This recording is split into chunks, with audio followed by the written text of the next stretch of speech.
Hey y'all, my name is Travis Lee, and today I'm going to be walking through how to do catalog imports.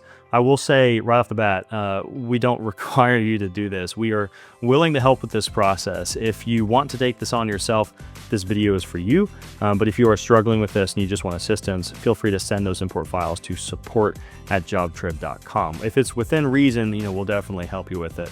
But I wanted to walk through how this works. If you don't have any existing items in the catalog, I recommend adding one, and the reason why is so you can start to understand the basic cost item structure. So I'll add a new item on here, and you'll see there's really only 3 required fields, which is the name of the item, the cost code, and then the cost type. Think of the cost code as the accounting category.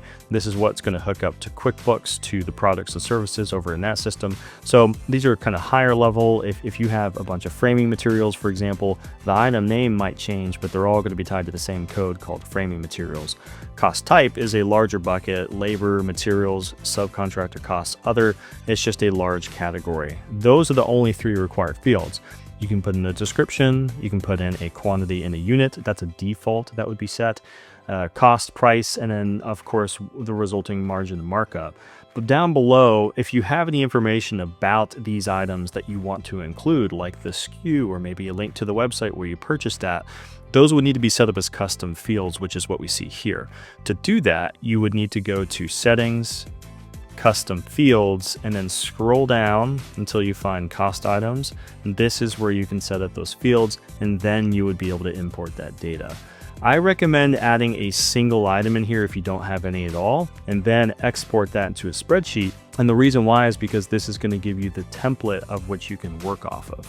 So here's that file. It's my catalog, which has a ton of stuff in it. But just to kind of walk through these headers, I think is very important. Anytime you export an existing catalog, you're going to be provided a cost item ID. This is going to be relevant later when we start talking about doing updates, but this is not relevant for now. So I'm going to delete that column just so we can look at the values that we're going to be importing into. The cost item name, of course, that's the most important. The descriptions, that's the scope of work, any descriptive text. Remember, when you're importing into the catalog too, these things that you add here need to be general and apply to all projects, right? So avoid trying to put anything too specific to one project in the catalog. Description, the quantity, again, that might be something that is not set in the catalog, but it's customized per job. The quantity formula, this is only for advanced applications. If you're trying to take formulas from an existing system and import those in the JobTread, this is where you would do that. The unit is important and needs to match an existing unit in the system. So each square foot, linear feet, squares, gallons, all of those would need to be pre-saved in your job costing section of your settings.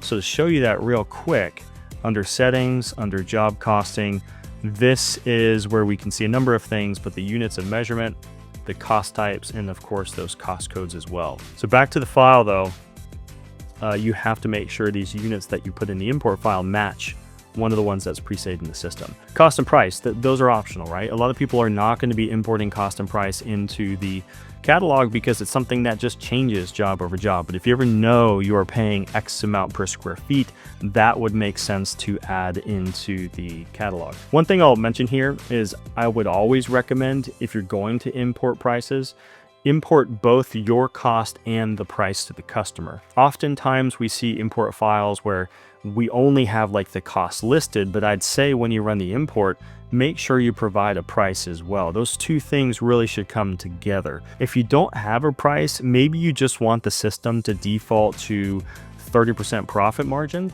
then let's just get rid of the unit price column and let's update this to read margin. And then down the board, I could say, 40% profit. And when I run the import here, it's going to look at my cost, apply a 40% profit margin, and it's going to do the calculation on the fly, essentially. So that's one really nice tool you can use to pre-fill all of your prices if you have any. The cost code and the cost type, those are those 2 other required fields I mentioned.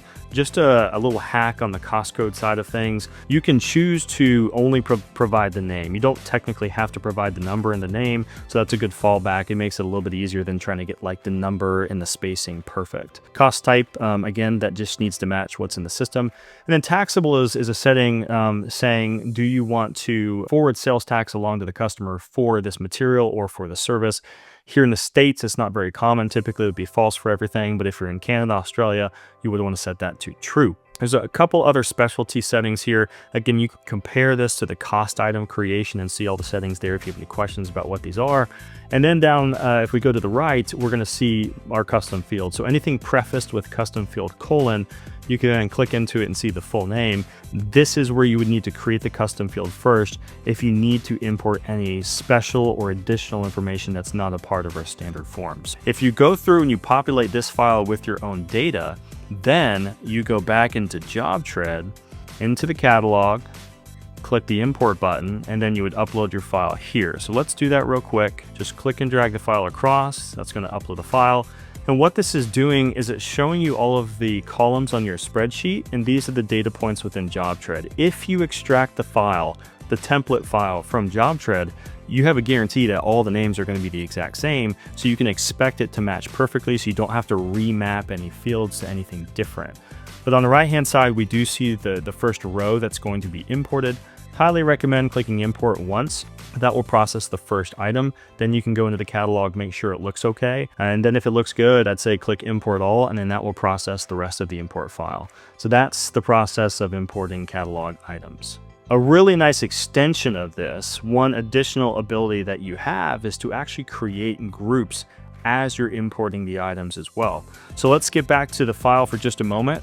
And what we'll do is we'll add 2 new columns at the beginning. And we want to call these cost group template name and cost group name.